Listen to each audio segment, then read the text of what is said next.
Surah 107, Al-Ma'un, the small kindnesses. Hast thou observed him who belieth religion? That is, he who repelleth the orphan, and urgeth not the feeding of the needy.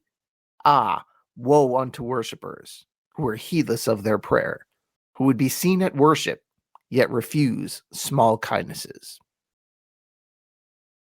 So that, as usual, was the Pickthall translation, but the others are different enough. I want to read one more here.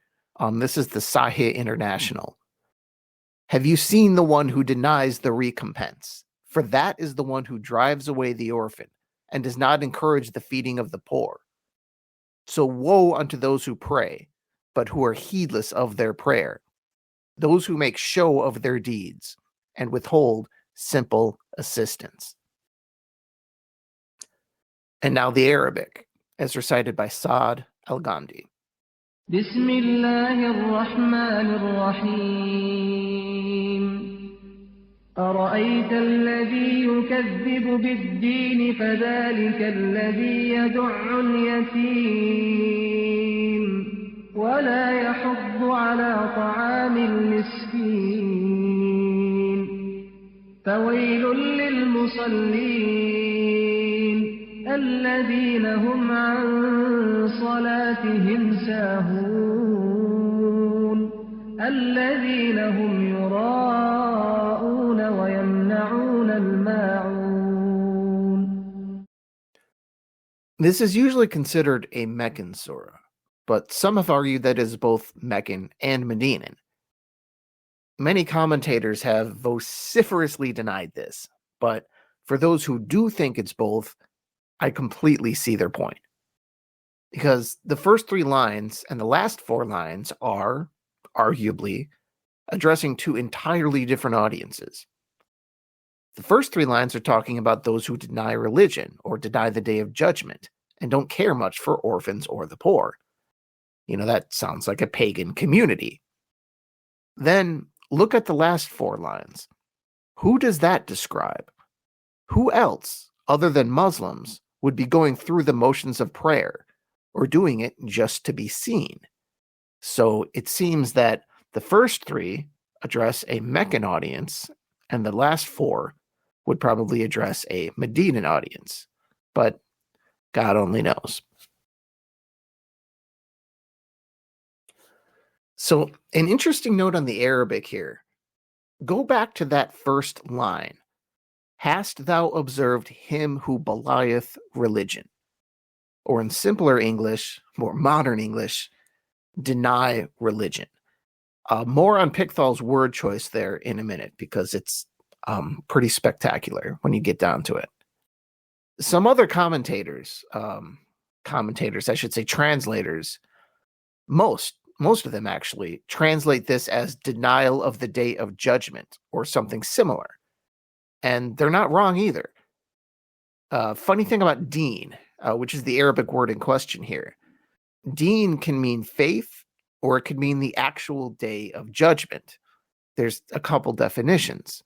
It may not mean the proper noun day of judgment exactly, but a more general judgment, or the recompense, as you'll see in other translations, or the verdict, or something like that. It depends which verbal root you actually bother to pull the noun from. Deen 1 or Deen 2. It's one of those words in the dictionaries that doesn't just have one definition. It has a 1 and it has a 2. Deen 1 means to borrow, or to be indebted, and all the types of words that would stem from that. Deen 2 means to profess a religion. The noun form of that is, then, obviously, religion. It's the reader's choice which deen to go with here. So it's interesting to see the choices made among the commentators. So, Deen 1 is more likely to give you a translation of the day of judgment, because like I said, it means to borrow or to be indebted. And what happens on the day of judgment? Well, the debt comes due. God, the banker, is coming and saying, hey, you got that life I gave you? What did you do with it? Jesus said something pretty similar in the Gospels. But deen 2 is specifically religious, and you'll see that's in the Pickthall translation that I read first at the top of this episode. Hast thou observed him who belieth religion? Now, most translators emphasize the denial of the day of judgment, meaning people are heedless, recklessly disregarding that they will one day be called to account for their lives. But I think there's some assumed mind reading in people being heedless of the day of judgment. Because heedlessness of accountability isn't the only reason people do wicked things. Fear of hell isn't always enough. There are plenty of people on this earth who think they're going to hell and are just okay, they're fine with it. Astoundingly. AC/DC wrote a whole song about this. Now, obviously, Highway to Hell was not a theological statement, and in no way should it be taken seriously. I'm just having some fun with this. But just for the heck of it, just for fun, let's take that song seriously. If you haven't heard it, just punch in YouTube or some other place and listen to Highway to Hell.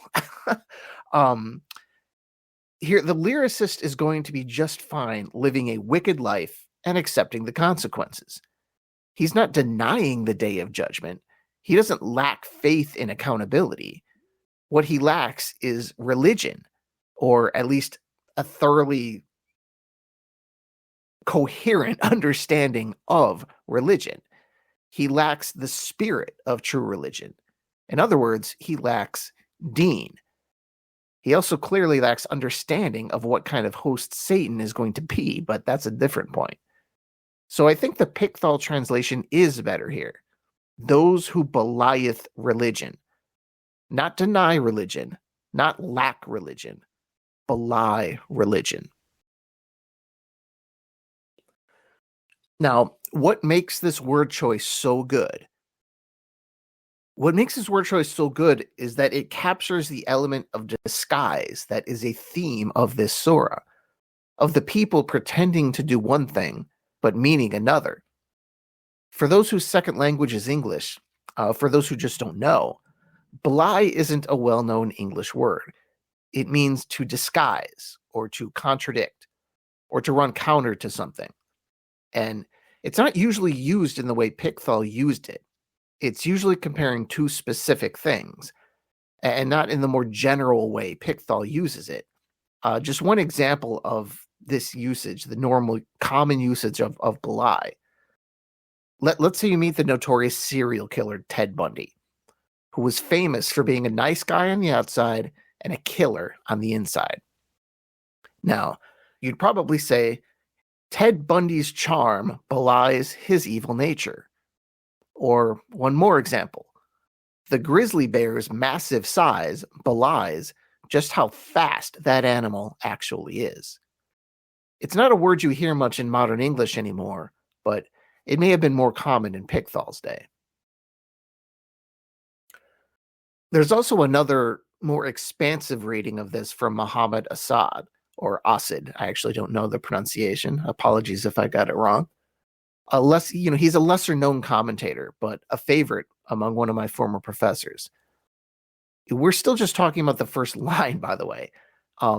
So about this, Asad writes, "Hast thou ever considered the kind of man who gives lie to all moral law?"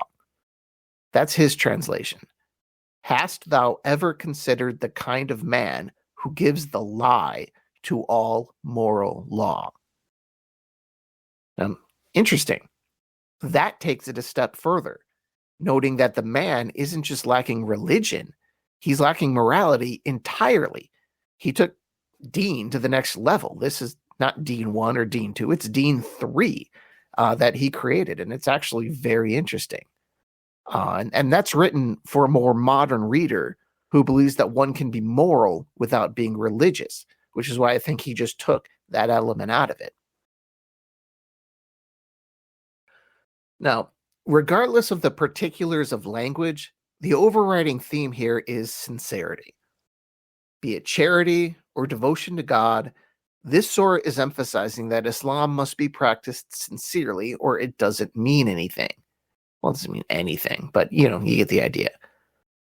The Quran is decrying the uncaring and the greedy, but also people who are overly prideful or who are hypocrites. Those who pray insincerely, or in the Muslim case, sloppily, they are not offering valid prayers, nor is a prideful prayer heard by God.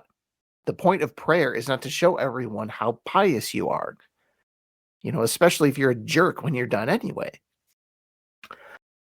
A while back, there was a trend in the Muslim world, maybe a decade or two ago. I'm not sure if it's still going on. I haven't seen anything about it lately. But it was popular to have a mark on your forehead from praying very often and very vigorously. It's possible some, actually had this condition genuinely, but this surah would address those who only pretended to be pious or exaggerated how often they prayed just to look good. The people who would just sit at home and grind their forehead into the rug just to be fashionable. It's a reminder that people will not be judged by appearances. God will judge your inner intentions. God knows your heart, as true in Christianity as in Islam. Really, in many ways, much of this could be right out of the gospel, easily. Just for fun, here's some that come to mind. The first, Matthew 6:6. But when you pray, go into your room, close the door, and pray to your Father, who is unseen. Then your Father, who sees what is done in secret, will reward you. Like Surah 107, the lesson is to pray for the sake of prayer.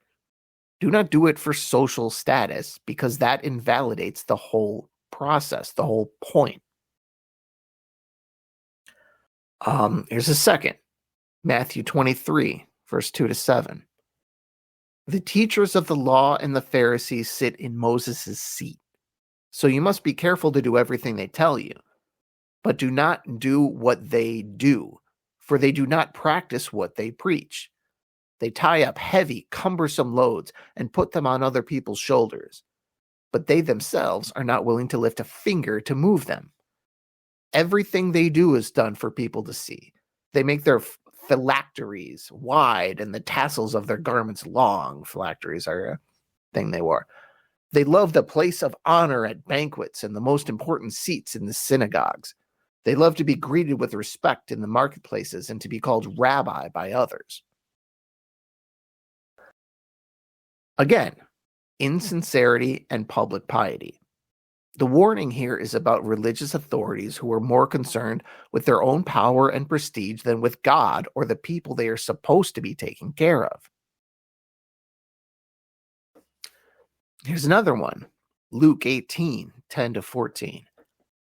2 men went up to the temple to pray, one a Pharisee and the other a tax collector. The Pharisee stood by himself and prayed, God, I thank you that I am not like other people, robbers, evildoers, adulterers, or even like this tax collector. I fast twice a week and give 1/10 of all that I get. But the tax collector stood at a distance.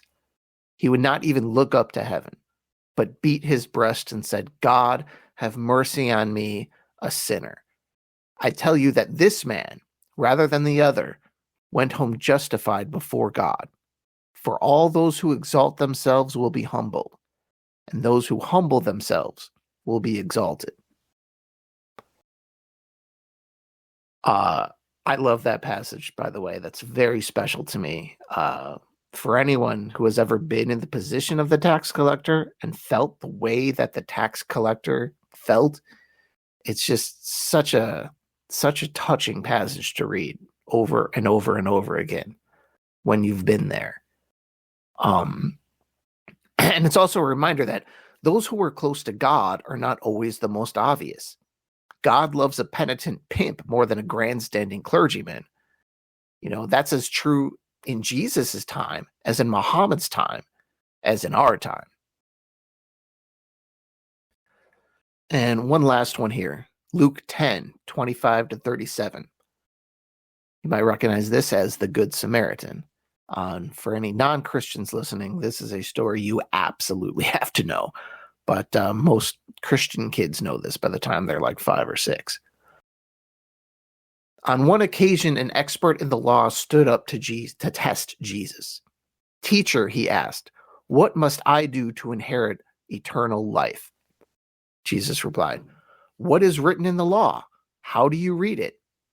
The man answered, "Love the Lord your God with all your heart, and with all your soul, and with all your strength, and with all your mind, and love your neighbor as yourself."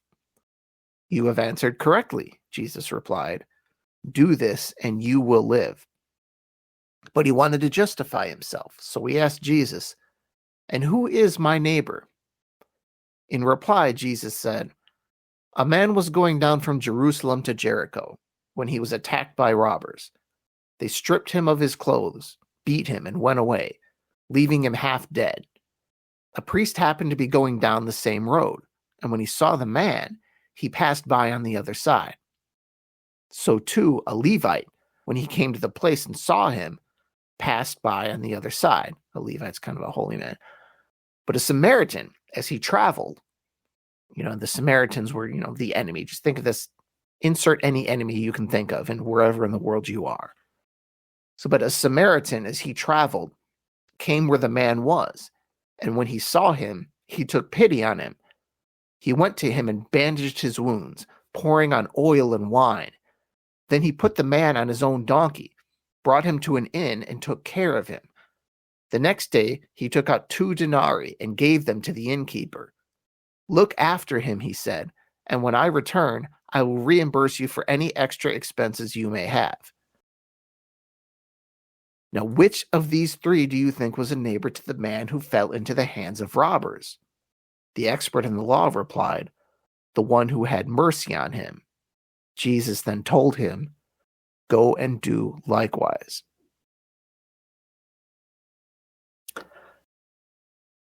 Now, the key part here, at least for this episode, revolves around the priest and the Levite. A Levite was basically someone in the priestly caste. So a Levite and a priest are kind of in a similar category. The point here, who is practicing faith, practicing deen, and whose faith is just for show? The idea being the Levite and the priest, their faith was just for show.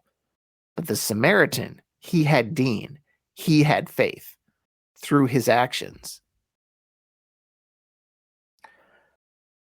And so you go back to the priest and the Levite, this insincerity, this hypocrisy, this empty virtue signaling, it is just as reviled in the Quran as it is in the gospel. And in the final line of the surah, the Quran is telling you how to recognize someone who is for real, someone with true deen, someone who has absorbed the spirit of the faith. It's about small kindnesses. The true believer is someone who makes a constant habit of small kindnesses. Now compare that to a person who does a grand public act of charity, but fails to hug his child, compliment his wife, hold the door, let someone in traffic, clean up a mess he didn't make, and do the thousands of small things that build people up and make the world a more forgiving place. As Muhammad said, "Your smiling in the face of your brother is charity. Commanding good and forbidding evil is charity. Your giving directions to a man lost in the land is charity for you. Your seeing for a man with bad sight is a charity for you. Your removal of a rock, a thorn, or a bone from the road is charity for you. Your pouring what remains from your bucket into the bucket of your brother is charity for you." Muhammad is talking about the small kindnesses. Al-Ma'un. Thank you, and I'll talk to you next time. Insha'Allah.